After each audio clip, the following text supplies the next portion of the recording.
Greetings, everybody. It is so good to conclude week 5 of Broken Silence Awareness for the Barbara Cares Foundation. We are just excited for the opportunity to present 5 weeks of targeted public service announcements that is designed to raise awareness, inspire support, and to just do everything we can to provide assistance and resources for those that are going through a breast cancer diagnosis. Again, we are in week number 5. This is the final week of this campaign for 5 weeks, Broken Silence Awareness. For the first week, as you all know, we talked about how to cope after a diagnosis. Week number 5, we talked about resources that were available. Week number 3, we talked about healthy living, healthy eating, and how to care for your temple.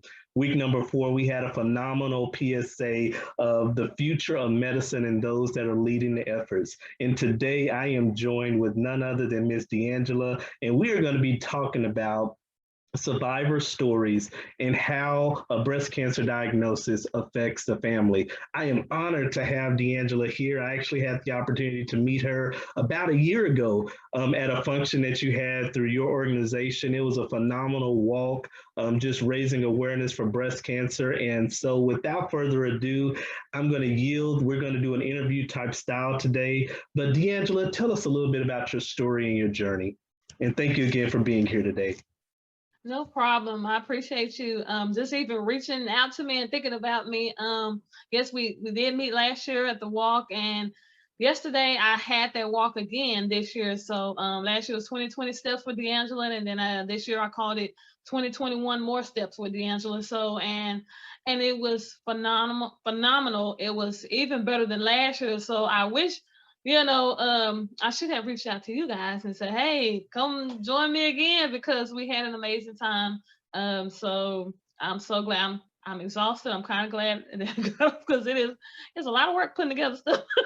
Yes, ma'am. Yes, ma'am. Absolutely. Yes, but it was well worth it. It was well worth it. So I had a chance to honor some more survivors this year. So it was my pleasure. It was an exciting time, and everybody really enjoyed themselves. But so a little bit about my history, how I got here. So my journey pretty much started 2016. I had I was let me backstory a little bit. In 2016, I was working for an accounting, a mortgage company, and at one point I just heard in my spirit it was time for me to leave my job. Didn't make any sense to me. I'm like, huh, Lord, because I'm like, I'm making good money now, and what is happening? But it was such a pressing saying, no, it's time to go. And so, and that was in, let me see, August. And I put in my 30 days, and I was there until September. So, went on with my life. It was a little confusing. Here I am on a little uncharted territory, not working. And okay, Lord, you told me it's time to go, but now what? Fast forward 3 months later, on my birthday, November 21st, I had like any other normal day, taking a shower and getting ready for my day. I was about to go to my best friend's house because she was going to get me all cute and stuff, so I can be looking cute for my birthday. So I was in the shower, I'm just taking a shower, and okay, I kind of ignored it a little bit first because I'm like, well, it could be stress. I chalked it up as stress because here I am not working, and it's been my household and kind of went topsy turvy because again I'm in uncharted territory. So I figured that's just what's going on. My body is kind of tripping because we're a little stressed out. So fast forward a month later, same thing, in the shower one morning, and I felt another one. I'm like, okay, my body is really tripping. I'm like, okay, let me go ahead and try to, at least go and get it checked out. I was like, now mind you, again, I had just left my job, so I didn't have any insurance or anything. So I turned 39 that year. So it was on my 39th birthday when I had felt the lump. And of course, cancer was not even a thought. Even at this point, that word hadn't even crossed my mind. Again, I'm still thinking stress. So Right. I was like, okay, well, are you supposed to get a mammogram or what?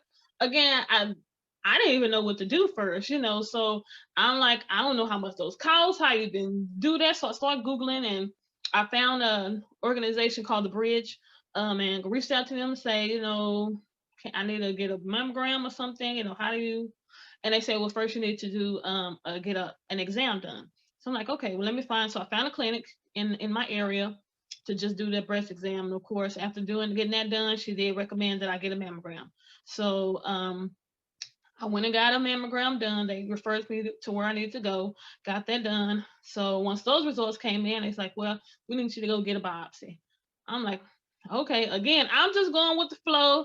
Right. Still, cancer is not, answer in my head. I'm just, whatever they say do, this is what I'm doing. So I go, now this is December, crossed over to January, the new year. I finally get the biopsy done, and I want to say around February, I had got a call one morning. I believe everybody was at home that morning.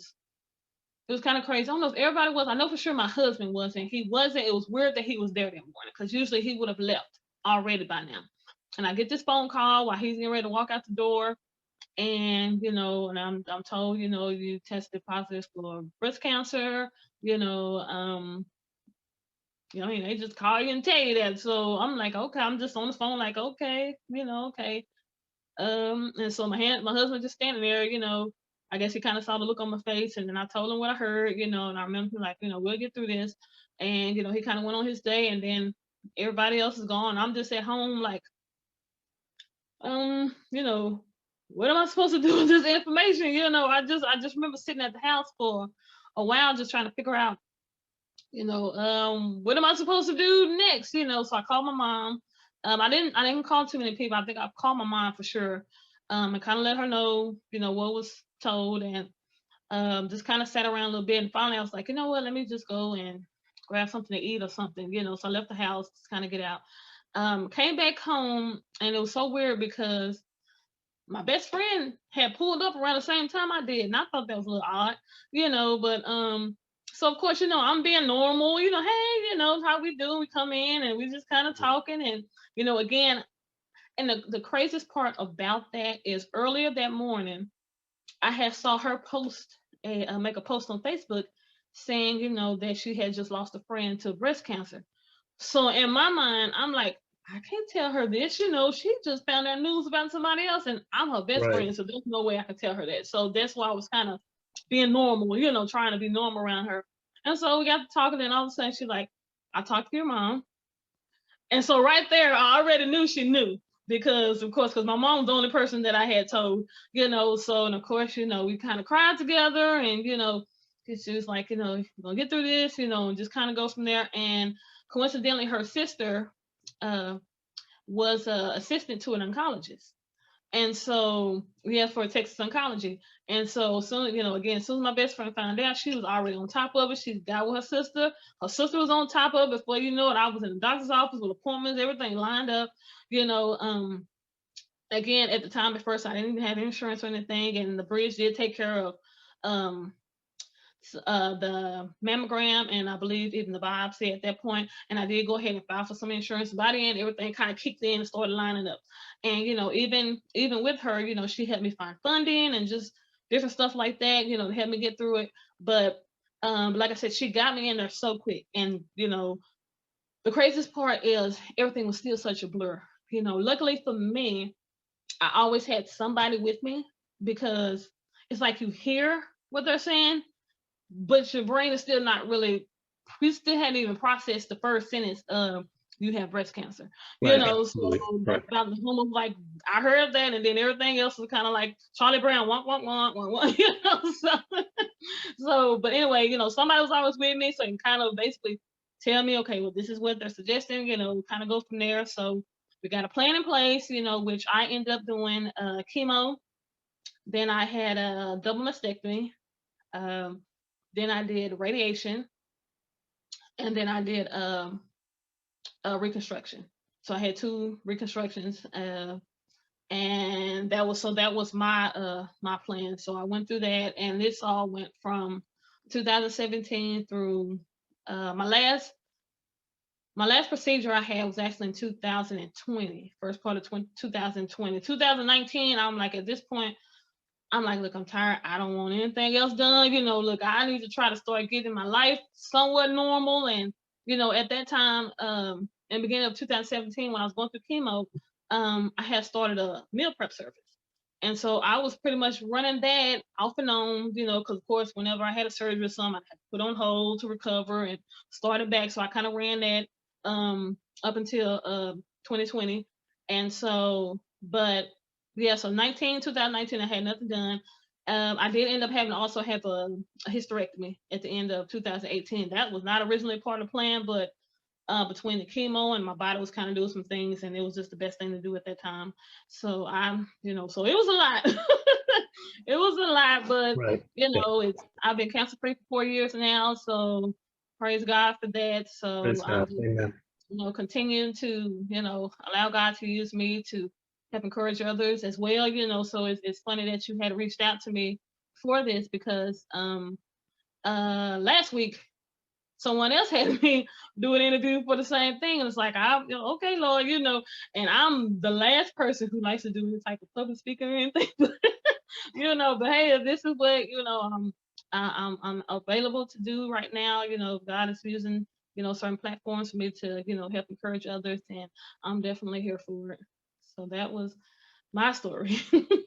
And I just want to just say that it is always encouraging for me just to hear the strength of someone that has gone through that journey.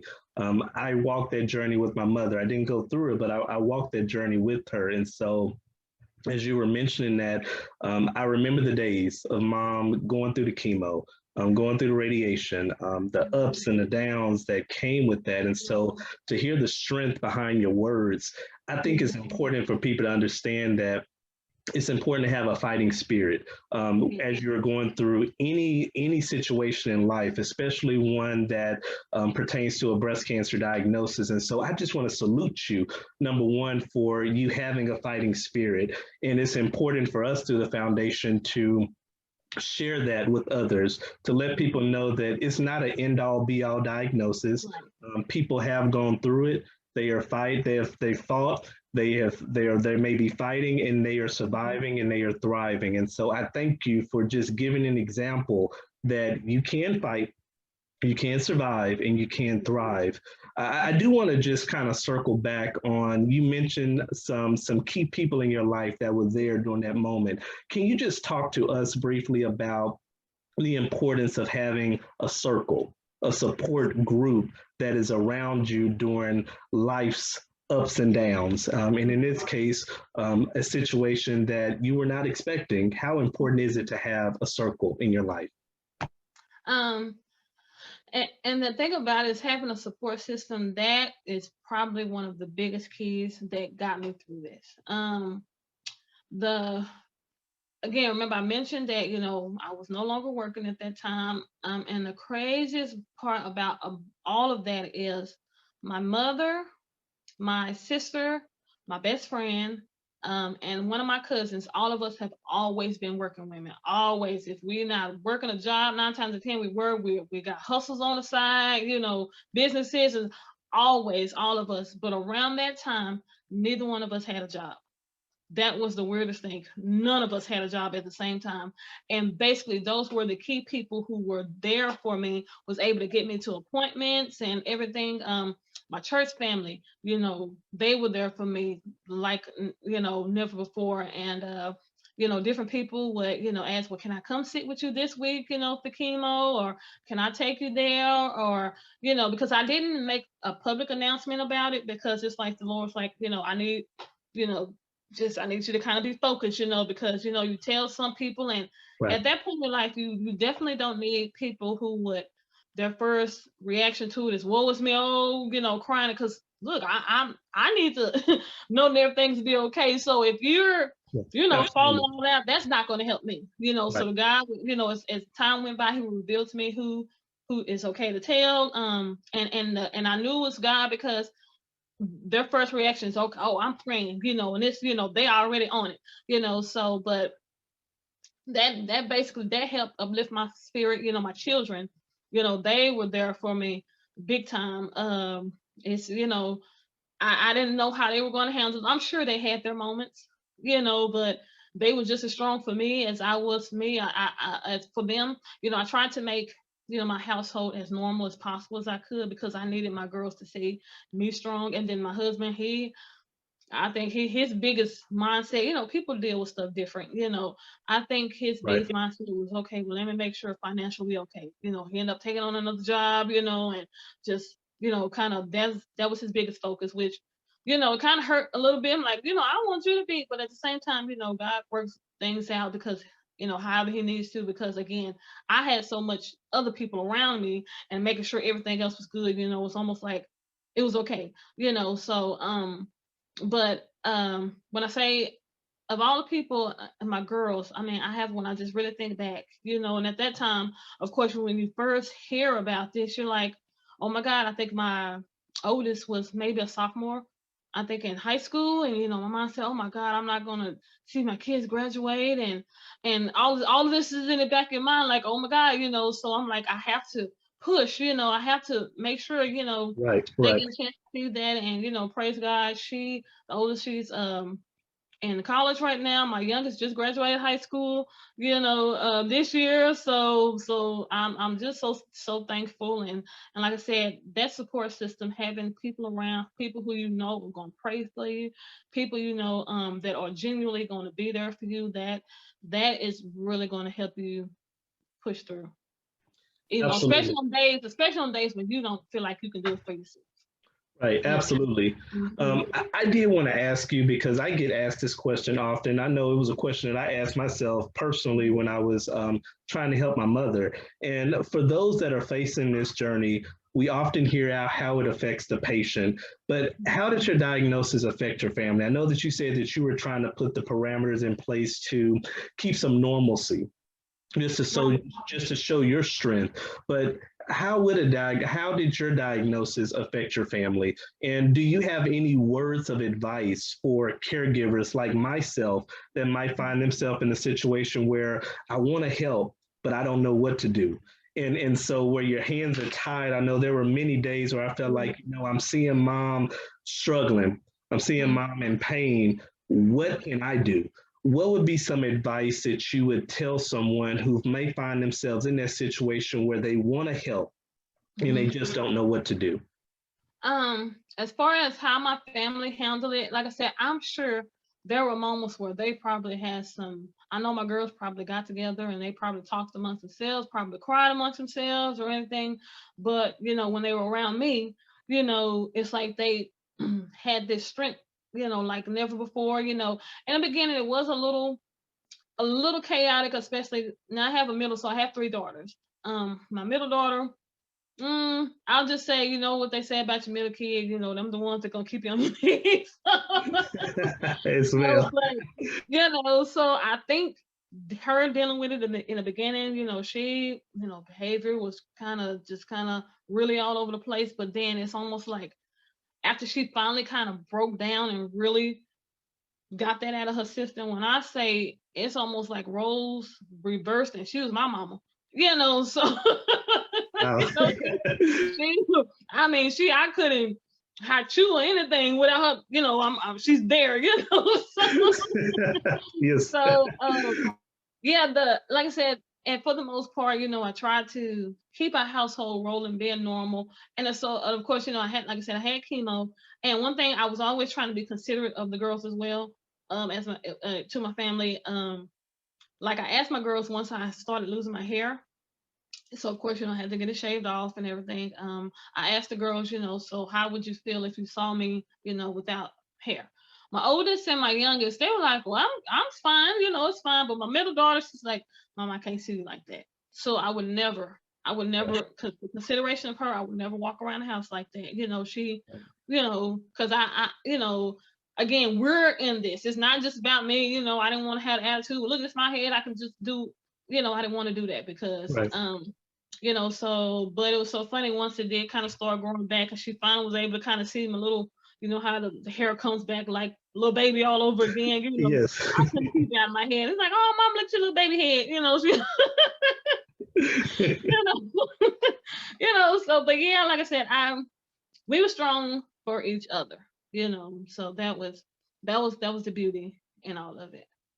That's good, and I love the fact that you said that you gave them grace to be able to be honest with you, and I think that that was important for me, even with my mother, that she understood that she was going through it, but it was a joint family journey as well, because I'm her son. I want to be strong for mom. I'm a mama's boy. I want to be strong for mom. But she also allowed us that opportunity to see her vulnerable and for us to be vulnerable as well. And so I think that was powerful of what you said, that you gave your children space to be honest with you. And I think that's important for any caregiver and for anyone that might find themselves going through something, to just give each other healthy boundaries and to give each other the opportunity and the ability to be honest with each other. If you know that something might put you a little off, be honest with them. I know for me, as much as I wanted to help my mother, there were some things that mom didn't want me to do. Grandmama had to fill in, my aunts had to fill in, and I respected that because she was honest enough to tell me. And so I appreciate you just saying that you gave your family the permission and the ability to be honest with you. Oh, I just remembered the second part of your question. For those who want to help, what can they do? It's so crazy because around that time, I just remember I had a friend of mine who had just lost two parents back to back from cancer. And I'm like, oh my Wow. God, you don't even, what can you do? I mean, I just wanted to be there for her. And one of the things for me, which is actually the start of how I ended up doing that meal prep service. I was like, well, I knew at that time, she was really about her health and everything. She worked out, she ate well. And of course, when you're going through all that, the last thing you're doing is thinking about eating. If you eat anything, you probably just grab some crap or something just to halfway make it. And so I called her one day Right. and I was like, the least I can do is just feed you. Can I just, cook you up some meals or something like that? And of course she welcomed it. And when I did it, she was so appreciative. Just something simple like that, so she didn't have to worry about one less thing she had to worry about. And that's kind of how my service started. My pastor, he's a chef as well, and he had did that for me. Wow. He prepped up some meals and stuff like that. And like I said, something small. And one of the things that just really breaks my heart about right now, being in this pandemic, because so much has changed when it comes to being able to go to doctor's appointments and stuff with people. And Right. because Right. like I said, that was so huge for me. If somebody just wanted to, even if we didn't talk the whole time, the fact that you sat with me, you took out time of your day to sit with me, that spoke volumes, and I was so, happy to be able to do that for someone else. After I went through all of this, I had another friend who was, diagnosed, and and I asked her, can I you need anyone to sit with you one day? And that right there, she still talks about that. That was 2 years ago. Just coming to just something small like that. It doesn't have to be something just huge, something just fact that you're thinking about me and Absolutely. offering me food. Come sit with me at an appointment. Just come and talk to me, because you do feel lonely at some point, because a lot of times, even though you have these circle of people, unless you've actually been through it, you still don't really understand. Sometimes we can't always, we can explain to you what's going on, but it's still you're not gonna still quite grasp it. So you do feel lonely a lot of times, however, but just having someone just there. It doesn't have to be a huge grand thing to say that, hey, I support us. You can be something small as that. Call and check on somebody, can I bring you some pillows or something? Anything. It doesn't have to be huge. That's support. That's good. That's Mm-hmm. good. And I'm happy that you said that it's those small gestures that really make a huge impact. And the food situation, that's huge. And I know for my mother as well, it was hard trying to find healthy meals, healthy options, even stuff that she was able to stomach. And so for someone to volunteer to cook a meal, that's huge. And like you said, it seems like just a small gesture, just saying it. But for somebody that's going through that, that means the entire world. Somebody to go and sit with them during an appointment, that's huge. And so just those simple things, they really matter. I did want to also ask. I know that for those that are currently finding themselves facing a breast cancer diagnosis, what would you tell them to encourage their fighting spirit as you went through it as well? What were some words of wisdom that you would tell them as they're going through their journey? Um, I will have to definitely say my faith played a big part. Your mental is one of the biggest things, because it's as much as a fight here as it is on your body. And it's going you're going to have thoughts, you're going to want to give up, you're going to just say, I just can't do this. Sometimes you might not have someone around to talk to help encourage you. So I would say I probably started talking to myself a whole lot more around that time, because I have to fight against the thoughts that I'm having. I have to encourage myself. I have to pray. I have to, okay, God, He knows everything, but just to get it out, Lord, I can't do this anymore.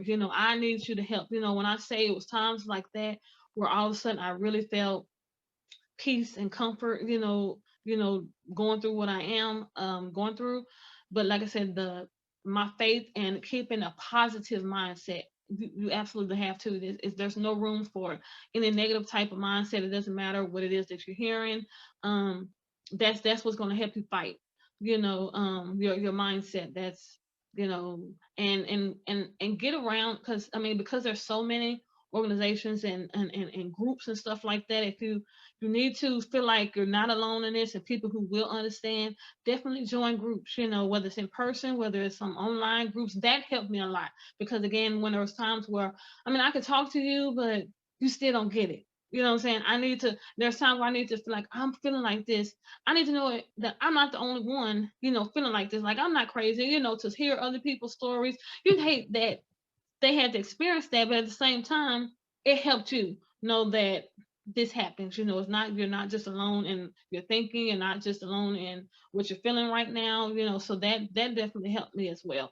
And there was a group that I remember at Texas Oncology, where you can bring your family and bring your kids. And I took advantage of that and brought my girls one time, so that they can kind of get another understanding as well, being able to hear other people's stories and kind of see what they could possibly do, during this time to help. So all of that kind of played a huge part.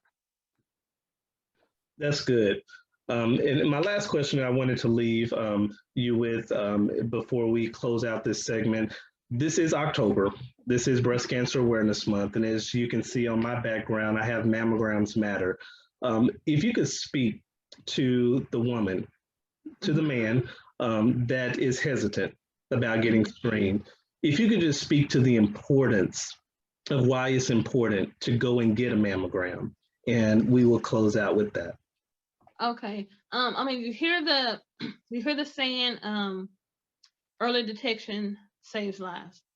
That is such a true statement. I believe that's what really um saved me, because I feel like if I didn't jump on it, because the way as fast as it turned out, it was spreading. Because again, in the beginning, I kind of, I don't know what that is, but when I think about what if I just kept going, it's not that big of a deal. How I might not be here today having this conversation. So as us as women, we're taught all the time, and I don't know how much we usually implement it, because I know that I wasn't good. You do your self checks all the time. And the thing about it, again, I found mine at 39. So, they push 40. So of course, under 40, you might not think about it as much, because, Right, absolutely. your mindset that, once you're 40, then you start worrying about that stuff. But that is not true.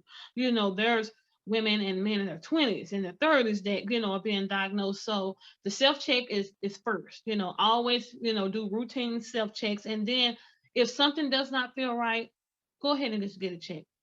Preferably, that's not the result. However, if it is, that way you can start on this, as soon as possible. Because again, early detection is a huge factor in survivorship through all of this. Other than that, and again, with the same thing with men, I mean, we're not taught this part, but I know maybe men need to make sure they do some type of, self-check as well. Absolutely. And always just kind of educate yourself. And another big thing is know your family. Before I started this, Absolutely. Yes, ma'am. I may have known about one of my mom's cousins or something who was diagnosed, but it wasn't until I went through this whole process that I learned like almost a whole half a side of my grandfather's side of family and family. I didn't even know about all this was going on in my family, Right. so that's very important as well. Know your family history, so that it may be cases where they will recommend, okay, yeah, you're in your 20s, but because of your family history, we need to start monitoring you already. Right. So that's Absolutely. something that you would need to know if you fall in that line to have to worry about that. So I would say that would be the biggest thing.